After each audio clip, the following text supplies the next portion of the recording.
The transmission came through garbled and desperate, cutting across 16 different emergency bands simultaneously.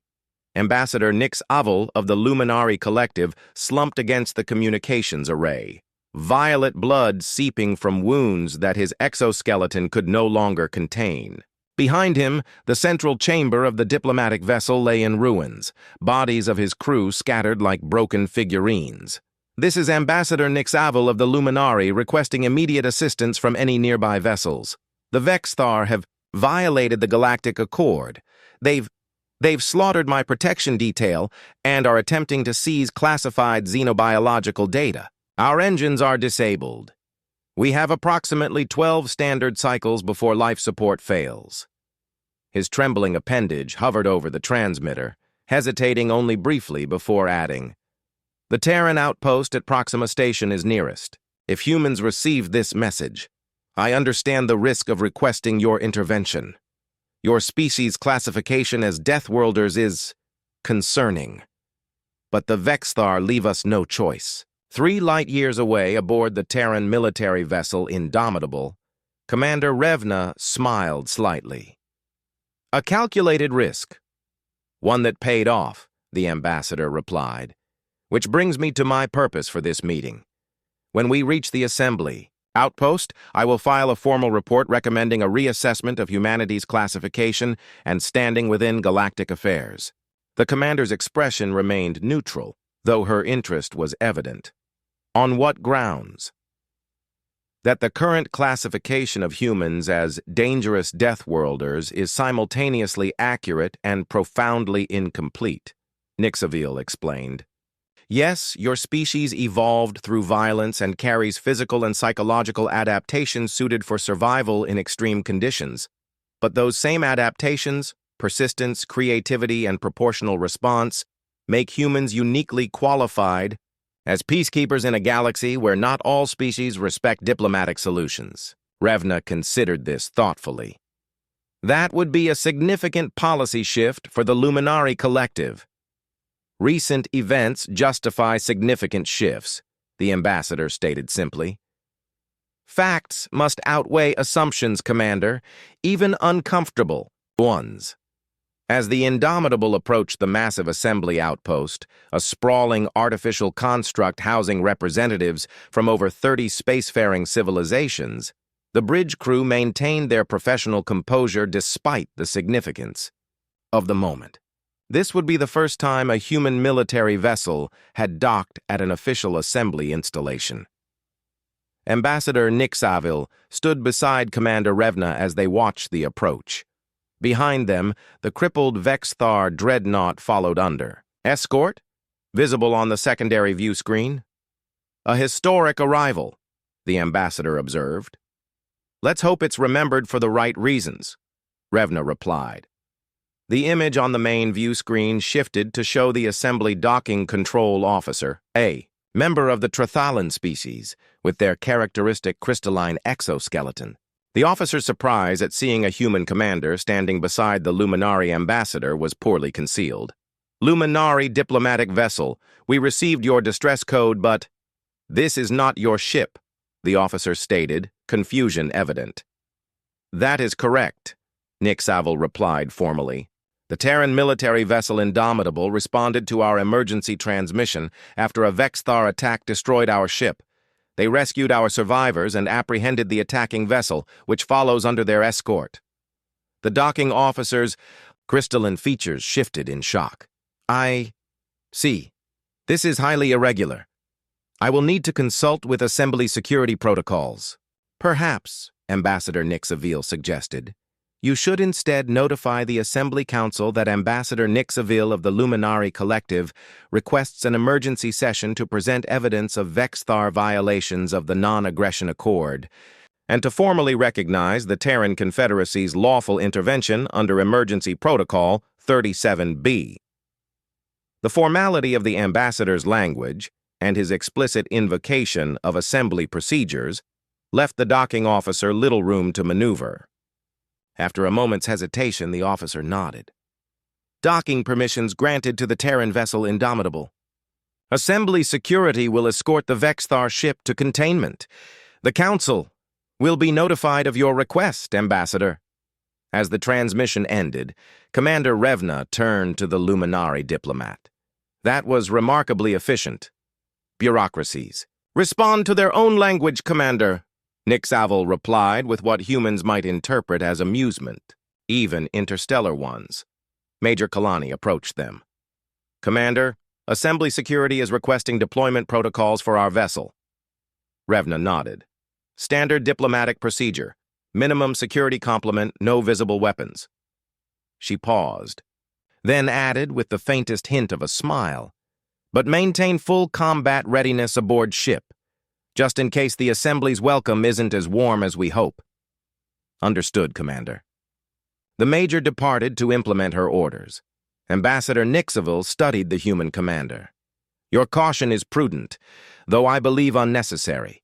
The Assembly respects law and procedure above all else. So I've heard, Revna replied.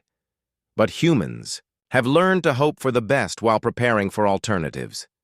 She gestured toward the approaching station. Shall we make history, Ambassador? As the Indomitable docked at the Assembly outpost, both humans and Luminari stood at a crossroads.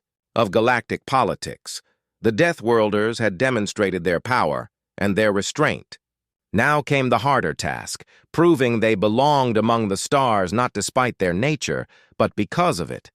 Naasian rubbed her scarred knuckles across her salt and pepper stubble. Her heterochromatic eyes, one cybernetically enhanced after the Jovian conflicts, scanned the holographic projection of the distress call.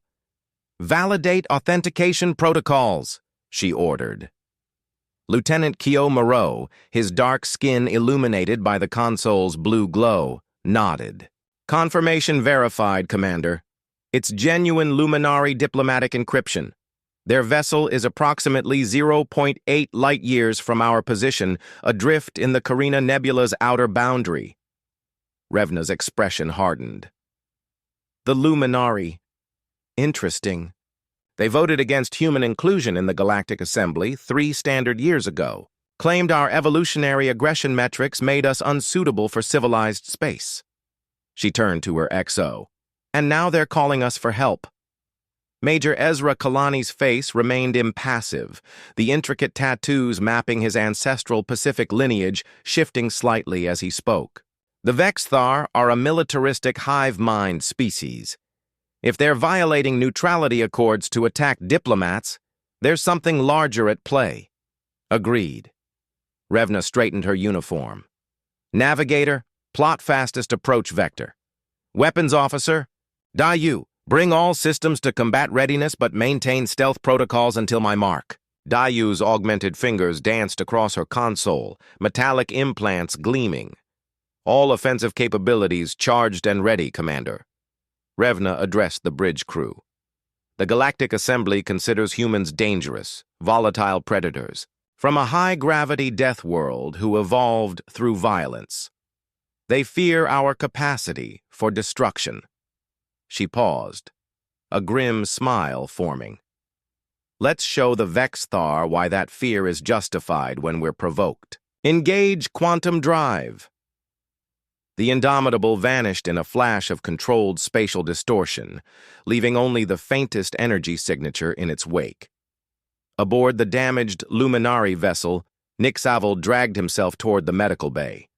The ship's AI had gone silent hours ago, and the environmental systems were failing sector by sector.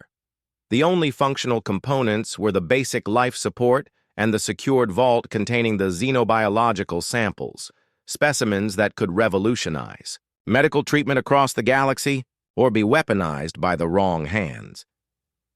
Outside the viewport, the massive Vexthar dreadnought loomed like a predatory insect, its boarding craft already attaching to the Luminari ship's hull. The distinctive sound of cutting tools reverberating through the bulkheads told Nixavel his time was running short. Ambassador, a weak voice called. It was Milavex, his second-in-command, barely conscious beside a toppled storage unit. Save your strength, Nixavel urged, adjusting her position to ease the pressure on her damaged respiratory chamber. Did you send the signal? She asked. Yes, to anyone who could help. Even the humans? Her voice carried both hope and apprehension. Nixaville's compound eyes dimmed momentarily. Yes, even the Deathworlders. A violent shudder ran through the ship as the first Vexthar boarding party breached the outer hull. The Vexthar boarding team moved with mechanical precision through the Luminari vessel. Their elongated bodies, encased in chitinous exo-armor, clicked and scraped against the metallic corridors. Each carried energy weapons grafted directly into their forelimbs, biological and technological integration that made them formidable opponents. Leading the assault was War Commander Rex Shaw's, distinguished by the red bioluminescent markings, pulsing beneath his translucent carapace. His mandibles clicked rhythmically as he communicated with the Hive collective consciousness. The biological samples must be secured intact, he transmitted. The Luminari have developed adaptive cellular regeneration matrices derived from species across 17 systems. With these, our evolution can accelerate beyond current biological limitations. His subordinates acknowledged with synchronized clicks as they methodically eliminated the few remaining Luminari crew members attempting to mount resistance. Nixaville had managed to barricade himself and Milavex in the secondary command center, a small room reinforced against standard breaching protocols. He frantically worked the communications array, hoping for any response to his distress call. The oxygen levels are dropping faster than projected, Milavex observed, her voice weaker than before. Environmental damage must be more extensive than diagnostics indicated. Nixaville's appendages trembled as he adjusted the life support allocation. I'm diverting remaining resources to maintain this sector. If help arrives, if the humans arrive, Milavex interrupted. Do you truly believe they will assist us rather than exploit our vulnerability? Their historical records show consistent patterns of opportunistic behavior when dealing with technologically advanced species. Nixaville paused. The Assembly's assessment of human behavior was primarily theoretical. They evolved on a high-gravity world with extreme environmental variables and apex predators. Their history shows violence, yes, but also remarkable cooperation and self-sacrifice for collective survival. The sound of molecular cutters against the sealed door interrupted their conversation. Across the void, the Indomitable emerged from quantum translation, half a light minute from the confrontation, its advanced stealth systems immediately engaging to mask its presence. Tactical assessment, Commander Revna ordered, studying the holographic projection. Lieutenant Moreau's hands flew across the sensor array. Vexthar Dreadnought-class vessel, designation Hive Queen's Talon. Standard complement would be approximately 4,200 drone warriors and 300 specialized tactical units. They've already breached the Luminari ship at multiple points. I'm detecting minimal life signs aboard the diplomatic vessel, perhaps a dozen survivors at most. Major Kalani stepped forward. The Vexthar have positioned themselves between us and the Luminari ship. Their sensor grid is active but focused primarily inward toward their boarding operation. Revna nodded, her cybernetic eye analyzing tactical weaknesses. Perfect. They're not expecting company. She turned to the weapons officer. Dayu, prepare microkinetic penetrators targeting their primary propulsion systems. Navigator Orlov, bring us in on a stealth approach vector using the nebula's radiation as cover. What about the Galactic Accord restrictions on human weapons deployment? Questioned Communications Officer Vega, the newest member of the crew. Revna's smile was cold. Article 17. Subsection 8 of the Accord permits intervention when genocide or extinction-level events are imminent. We're simply responding to a distress call as required by interstellar law. Major Kalani suppressed a smile. Very adherent to regulations, Commander. I always follow the letter of the law, Major, Revna replied, especially when it allows me to demonstrate why humans earned our classification. She addressed the bridge. Battle stations. Prepare boarding teams. We're going to show the Vexthar what happens when you corner a predator species. Aboard the Luminary vessel, the Vexthar breaching team finally cut through the reinforced door. War Commander Rex Shaz personally entered the command center, towering over the wounded Luminary diplomats. Ambassador Nix Avil, his translator. Module converted the clicks and vibrations into standard galactic speech. Your biological research belongs to the Vexthar Collective now. Your resistance has been inefficient. Nixavil positioned himself protectively in front of Mylavex. The samples are secured in biometric containment. They will degrade if forcibly removed without proper protocols. Rekshaz's compound eyes gleamed. Then you will provide the protocols, willingly or not. The war commander stepped forward, extending a proboscis extraction tool from his forearm, when suddenly the entire ship shuddered violently. Emergency lights flashed as proximity alarms blared. One of Rekshaz's officers rushed into the chamber. War Commander, a vessel has appeared from nowhere. It's firing on the Hive Queen's Talon. Rekshaz's mandibles clicked furiously. Impossible. Our sensors detected no approach. Nixavil's compound eyes brightened with the first glimmer of hope. Through the view screen, he watched as a sleek, predatory vessel emerged from the nebula's gases, weapons blazing with terrifying precision. The Deathworlders, he whispered. They came. The Indomitable moved like a hunting creature rather than a vessel, executing maneuvers that pushed the limits of its inertial dampeners. Commander Revna stood at the tactical display, her artificial eye processing combat data at superhuman speeds.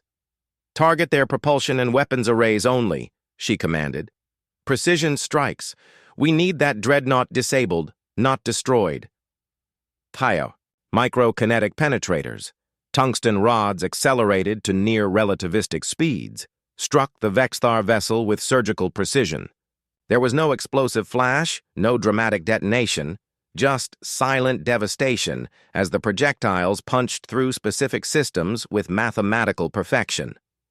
Direct hits confirmed, Weapons Officer Dayu reported, her augmented fingers still, directing secondary targeting systems. Their main propulsion is offline, weapons systems at 26% capacity and failing. Major Kalani monitored the enemy's response. They're attempting to reorient remaining weapons. Boarding parties are being recalled from the Luminary vessel, Revna nodded. Phase 1 complete. Begin Phase 2. Lieutenant Moreau, establish communications with both vessels. After a moment, the holographic display split to show both War Commander Rekshaz and Ambassador Nixavil. This is Commander Revna Ossian of the Terran military vessel Indomitable, she announced, her voice calm yet carrying unmistakable authority. Vexthar vessel, you are in violation of multiple Galactic Accord treaties. Your unprovoked attack on a diplomatic vessel constitutes an act of war. Rekshaz's mandibles clicked rapidly before his translator engaged. The Terran Confederacy has no jurisdiction here. This is an internal matter between established galactic powers. Your interference violates— Save it, Revna interrupted. We're responding to a distress call as required by interstellar law. The Luminary vessel transmitted on all emergency frequencies. Perhaps you missed it while you were busy executing diplomats. She leaned forward slightly. You have precisely 2 minutes to recall all boarding parties and retreat beyond the nebula's boundary. After that, I will demonstrate why humans are classified as Deathworlders. Rekshaz's compound eyes narrowed. You are outnumbered and outgunned, human. Our dreadnought carries 4,000 warriors, each genetically engineered for combat. Your vessel shows a complement of fewer than 200.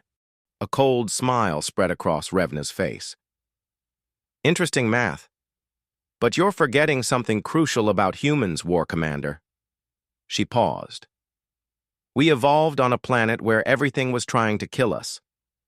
We don't need superior numbers. We just need creativity and the will to survive. She nodded to Dayu, who activated a secondary weapons system. A swarm of micro-drones ejected from the Indomitable's hull. thousands of them spreading out like metallic insects. Each of those drones carries a plasma charge capable of burning through your exoskeleton armor, Revna explained. They're programmed to target Vexthar neural clusters specifically. 1 minute and 30 seconds remaining. Aboard the Luminari vessel, Nixaville watched the exchange with a mixture of awe and terror. The human commander displayed none of the diplomatic posturing or elaborate negotiation protocols that characterized Galactic Assembly interactions. Her directness was as shocking as it was effective. Ambassador, Revna addressed the second screen. We'll have extraction teams at your location in approximately 6 minutes. Secure your wounded and any vital materials. The Vexthar are after our biological research, Nixaville explained quickly. Regenerative therapies that could save the briefing for later, Revna interrupted. Focus on survival now. Is your vault secure? Yes, but good. Stay alive until we reach you. The commander turned her attention back to Rex Shaw's. 1 minute remaining. The war commander's posture had shifted subtly, his confidence visibly eroding as tactical analyses from his officers undoubtedly confirmed the humans' capabilities. The micro-drones had surrounded the Vexthar vessel completely, forming a deadly constellation. This aggression will not stand, Rekshaz declared, though his translator conveyed uncertainty in his tone. The collective will respond. Perhaps, Revna acknowledged, but you won't be alive to see it unless you withdraw. 30 seconds. Throughout the Luminari ship, the Vexthar boarding parties began retreating, abandoning their positions and rushing back to their craft. War Commander Rekshaz made one final attempt at salvaging his mission. The biological samples, give us those, and we will depart peacefully. Revna's expression hardened. That's not how this works. You attacked a diplomatic vessel. You murdered innocent representatives. There is no negotiation. There is only the choice I'm giving you. Leave or be destroyed. 15 seconds. The Vexthar commander's mandibles clicked rapidly before he cut the transmission. They're withdrawing, Major Kalani confirmed, monitoring the sensor readings. All boarding parties returning to the Dreadnought. Revna nodded. Maintain weapons. Lock. Prepare boarding teams. I want our people on that Luminari vessel now. As the human commander issued orders, Ambassador Nixaville found himself re-evaluating everything the Galactic Assembly had taught about these Deathworlders. The human efficiency was terrifying, yes, but at this moment, profoundly reassuring. The boarding shuttle from the Indomitable docked with precision against the damaged Luminari vessel. Leading the extraction team was Major Ezra Kalani, his combat exosuit enhancing his already impressive physical capabilities. Atmosphere reads as compatible but thin, he informed his team as they prepared to breach. Gravity at 0.8 Terran standard. Remember, luminary physiology is significantly more fragile than ours. Minimal physical contact unless absolutely necessary. The team of 6 moved through the airlock and into the devastation beyond. The interior of the diplomatic vessel told a grim story. Scorch marks from energy weapons, violet luminari blood splattered across surfaces, and the distinctive molecular, cutting patterns of Vexthar boarding tactics. Life signs detected ahead, reported Specialist Vrisa Khatri, the team's medical officer. Her neural implants connected directly to her portable scanner. Multiple luminari biosignatures, all showing various degrees of trauma. They found Ambassador Nixaville attempting to carry his wounded second-in-command toward the rendezvous point. The luminari diplomat froze at the sight of the armored humans, his compound eyes widening. We're the extraction team from the Indomitable, Major Kalani announced, keeping his posture deliberately non-threatening despite his imposing exosuit. We're here to help. Please, Nixaville gestured to Mila Vex, whose exoskeleton showed critical fractures. She requires immediate medical attention. Specialist Khatri stepped forward, her scanner already assessing the alien's condition. Multiple compound fractures to the exoskeletal structure, severe internal hemorrhaging, respiratory distress. She prepared a stabilization field.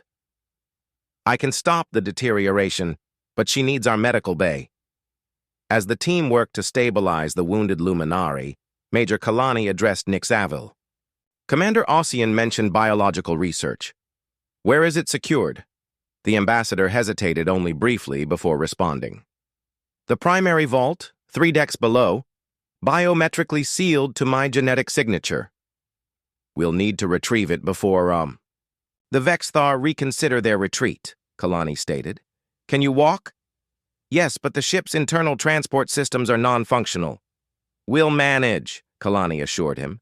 He deployed 2 team members to continue search and rescue operations, while he accompanied Nixaville to the vault. As they navigated the damaged corridors, Nixaville studied the human major with undisguised fascination. Your species moves differently than any I've encountered, he observed. There's an efficiency to your motions, even in crisis. Kalani smiled slightly beneath his helmet. Humans evolved as persistence hunters on a high-gravity world. Our ancestors would chase prey until it collapsed from exhaustion. That evolutionary heritage shapes everything about us. They reached a sealed door that had partially collapsed under structural damage. Kalani braced himself, hydraulics in his exosuit whining as he physically forced the door open, metal screaming as it bent. The display of raw strength visibly unsettled the ambassador. The Galactic Assembly classification of humans as Deathworlders seems increasingly appropriate. We didn't choose our homeworld, Kalani responded calmly. We just adapted to survive there. The vault itself remained intact, its advanced security systems still functional despite the ship's overall damage. Nixaville pressed his appendage against the biometric scanner, and the massive door slid open to reveal a small chamber containing several secured containers. These samples represent 15 years of cooperative research across 17 systems, Nixaville explained, carefully removing a specialized transport case. Regenerative therapies that could benefit all spacefaring species, including the Vexthar, Kalani observed. Yes, though they seek to weaponize rather than heal. The ambassador secured the case. The collective wants to engineer their drones for even greater combat efficiency. As they prepared to return to the extraction point, the ship's remaining emergency systems blared a warning. Kalani's tactical display flashed urgent data. The Vexthar dreadnought is powering weapons, he reported, immediately contacting the Indomitable. Commander, we have movement from the enemy vessel. Revna's voice came through clearly. Confirmed, Major. They're attempting to bring secondary weapons online. Extraction timeline just accelerated. Get to the shuttle immediately. As they rushed, back through the corridors, Ambassador Nixaville struggling to keep pace with the humans' longer strides, the Luminari vessel shuddered violently. What was that? Nixaville gasped. Kalani checked his tactical display. The Vexthar are attempting a desperate gambit. They've launched boarding torpedoes directly at your ship, but their own troops are still aboard. The ambassador's voice carried shock. Expendable drones, Kalani explained grimly. The Vexthar collective values the hive over individual units. They rounded a corner to find the extraction path blocked by a new breach in the hull, and beyond it, the distinctive silhouettes of Vexthar warriors preparing to enter. The Vexthar boarding torpedoes had punched through the already compromised hull of the Luminari vessel, creating new entry points for fresh assault teams.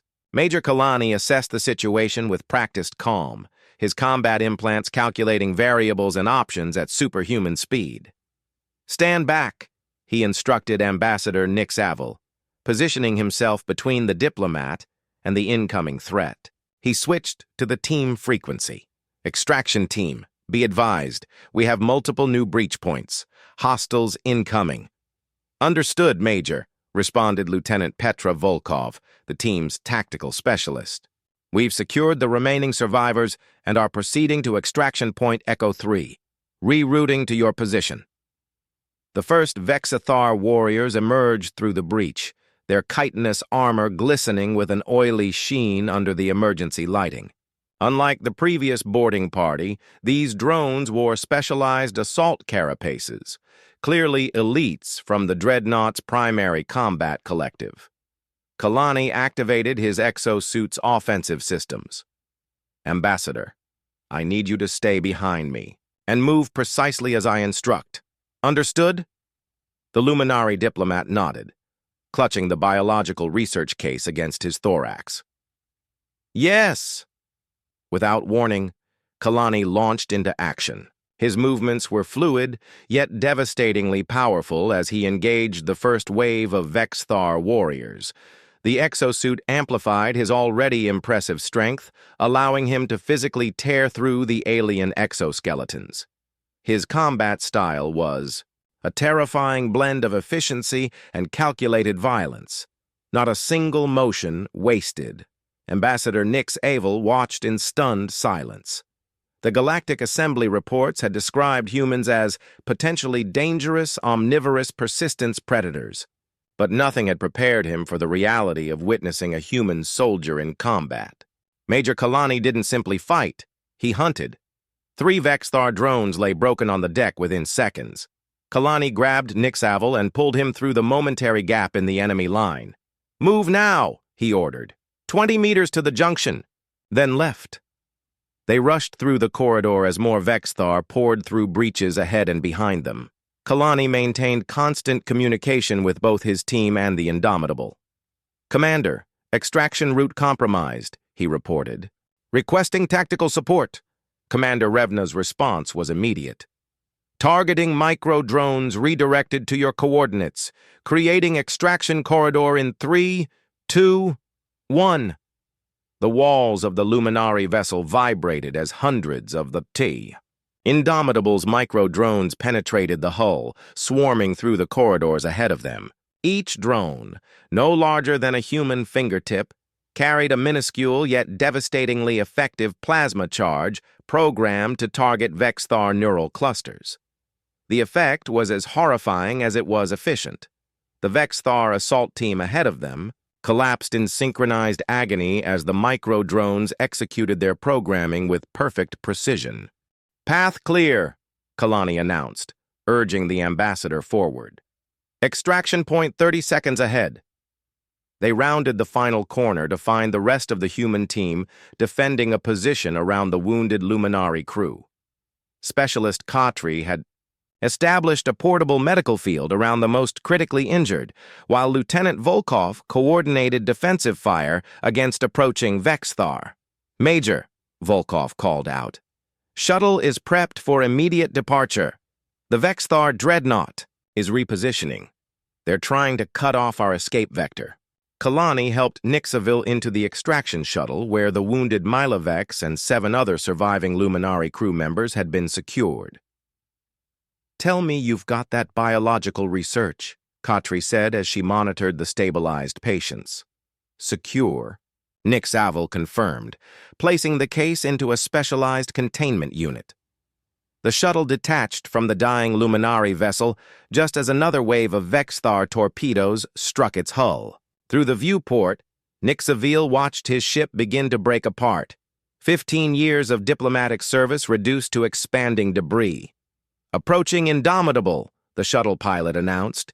"Be advised, the Vexthar Dreadnought has managed to restore partial weapons capabilities. They're targeting our approach vector." On the bridge of the Indomitable, Commander Revna watched the tactical display with narrowed eyes. "The Vexthar are getting desperate. They know what happens if that biological research reaches the Galactic Assembly. Extraction shuttle is 2 minutes from docking," Communications Officer Vega reported. "Vexthar weapons charging." Revna's decision was instantaneous. "Dayu, deploy remaining microkinetic penetrators. Target their weapon systems directly. Major Kalani," she spoke into the comm, "accelerate your approach. We're about to create a very large distraction." The Indomitable's primary weapons fired, simultaneously unleashing a devastating barrage against the partially recovered Vexthar Dreadnought. The precision strikes annihilated the enemy's weapon emplacements, creating a massive series of secondary explosions across the vessel's hull.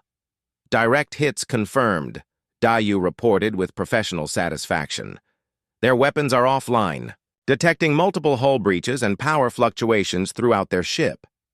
The extraction shuttle slipped into the Indomitable's docking bay moments later. Medical teams rushed to transfer the wounded Luminari to the ship's advanced medical facilities, while Ambassador Nick Saville was escorted directly to the bridge, still carrying the secured research case.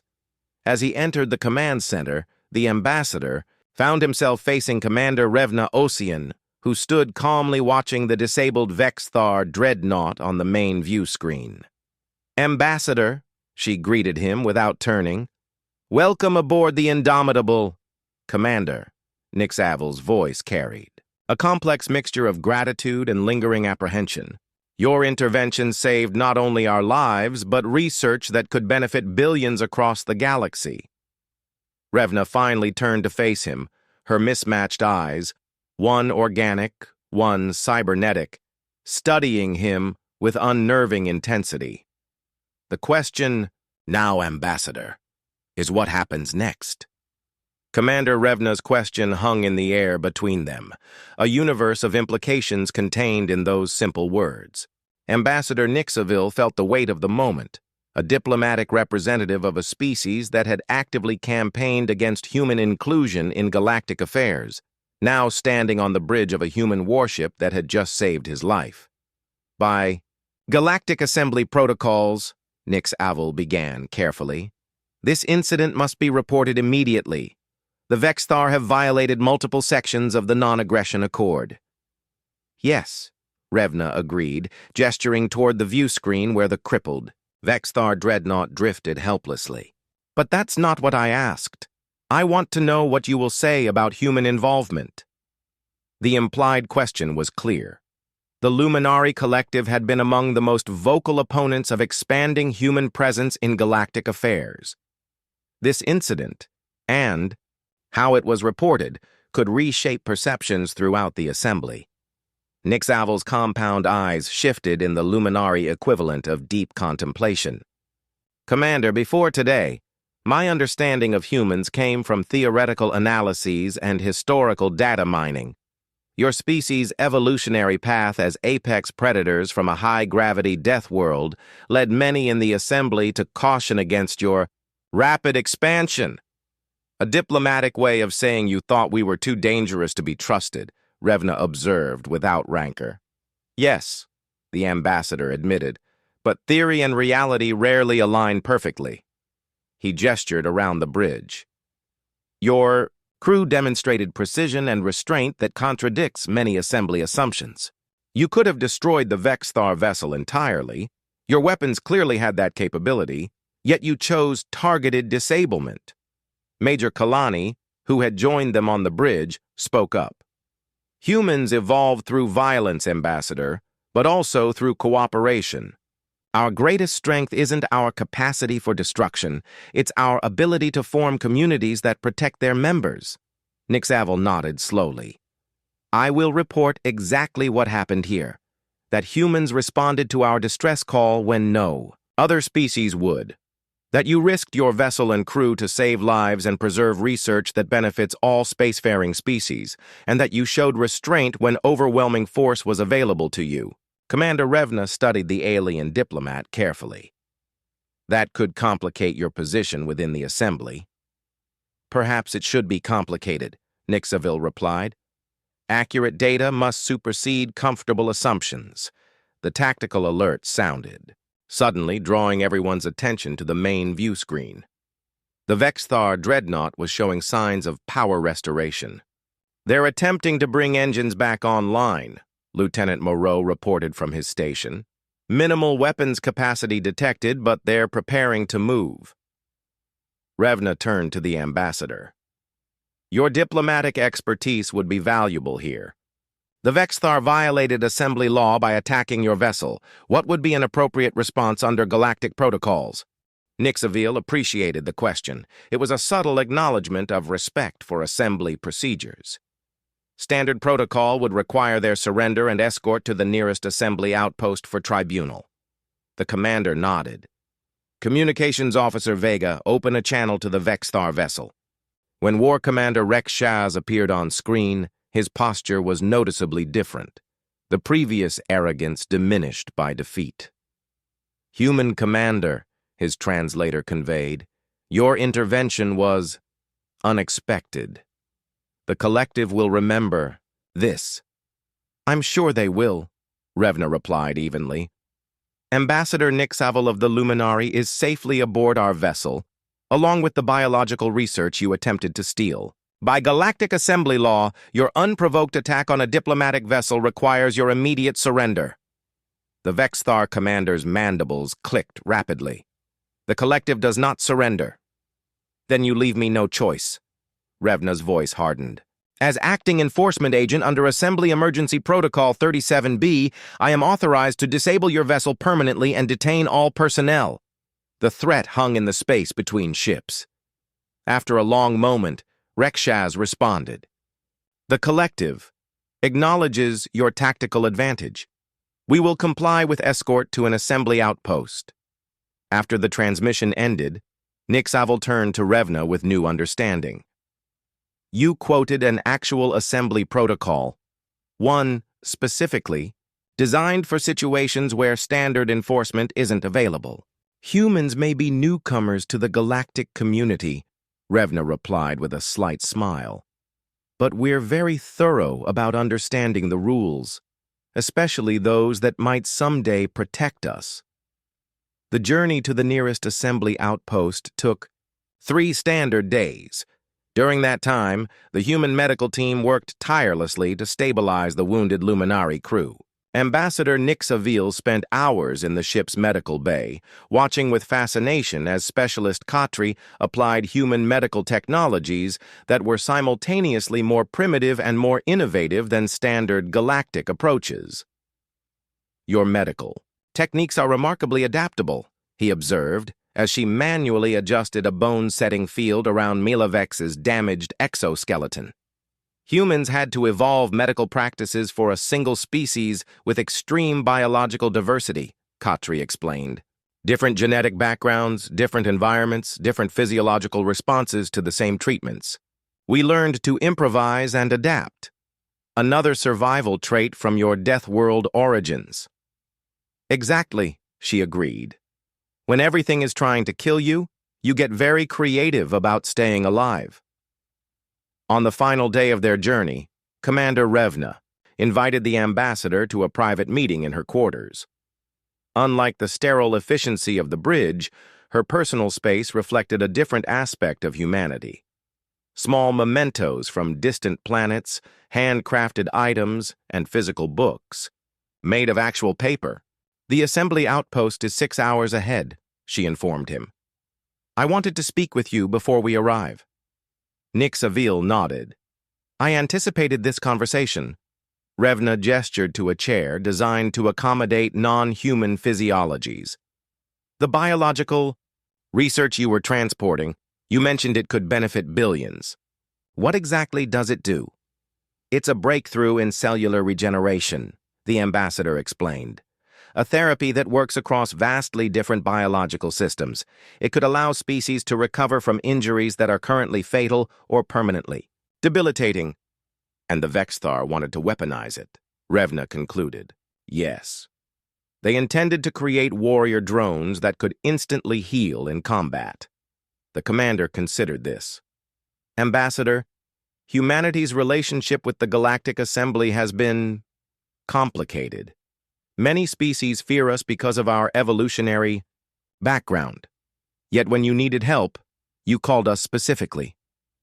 "Because I suspected that what others fear about humans might be exactly what we needed," Nixavel admitted. "Your reputation as Deathworlders preceded you. I gambled that it would work in our favor."